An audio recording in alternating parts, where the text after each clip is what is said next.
In my recent Falling Platforms world, I have a button that is used to start the game. Originally to do this, I used a networked event, as we can see here. But later on, I decided it should instead be a synced variable, so I modified my code to use a synced bool instead. However, after doing so, the button to start the game no longer worked. I thought this would be a great example to show how you can bug fix your code, or at least how I normally do it. So here's how I go about doing so.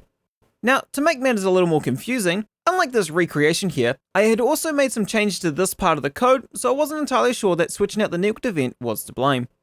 Now, the first thing I want to check is to see if the code is crashing at all, as an error message may give me hints as to where I went wrong. So when I went and playtest this in CineMU, we can see that the console doesn't show any errors. Also, if I was to build and test this in VRChat, using right shift backtick 3 to bring up the debug log, we can see that the script also isn't crashing in-game. So that means the logic of my code is wrong, instead of me doing something to break it. So coming back into our graph, the first thing I want to check is the part I'm most suspicious of is actually the culprit and not just a red herring.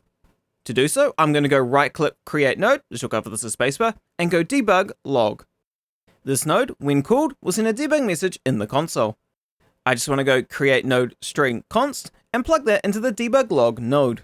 Now, I'm just going to put this at the start and end of the code I'm most suspicious of, and I'm just going to give it some text like button start and button finish, but you can put whatever you like there. I would recommend something that's at least a little long and relevant, or it might get lost amongst the other messages you see during runtime. Now that I have it set up, I'm just going to hit compile and playtest.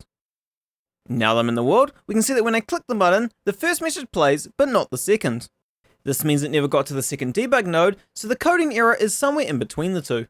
Now, at this point I had a quick glance over this bit of the code, and was able to figure out the problem without much hassle, but let's say you couldn't figure it out by now. At that point, I'd start duplicating the debug message log and place them along the code, adding a number to each message.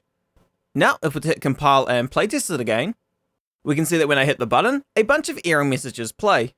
All we need to do is look at the last message to play, open up our code, and we know what connection or node isn't playing. And sure enough, this output was meant to be from the false arrow instead of the true. Now, we want to make sure that is the only problem, so if I was to playtest this again, we can see that when I hit the button, it plays all the debug messages and spawns me into the game like it should. Awesome! And now what's left is to delete the extra nodes. Now, this method can be really useful if you want to find out what's causing your code to crash, or you could use it in more complicated cases where you are dealing with multiple scripts and you don't know which one is to blame for your code not working. You could also place different variables other than strings into the debug message, and that can be really useful if you're not too sure if an int value or a bool value is what it should be. If I haven't made this obvious enough already, just know that I use this one node a lot. So, hope you found this helpful. Feel free to leave a like if you liked it, leave a comment down below if you have any questions, and feel free to check out some of my other tutorials that I have on the channel. But until next time,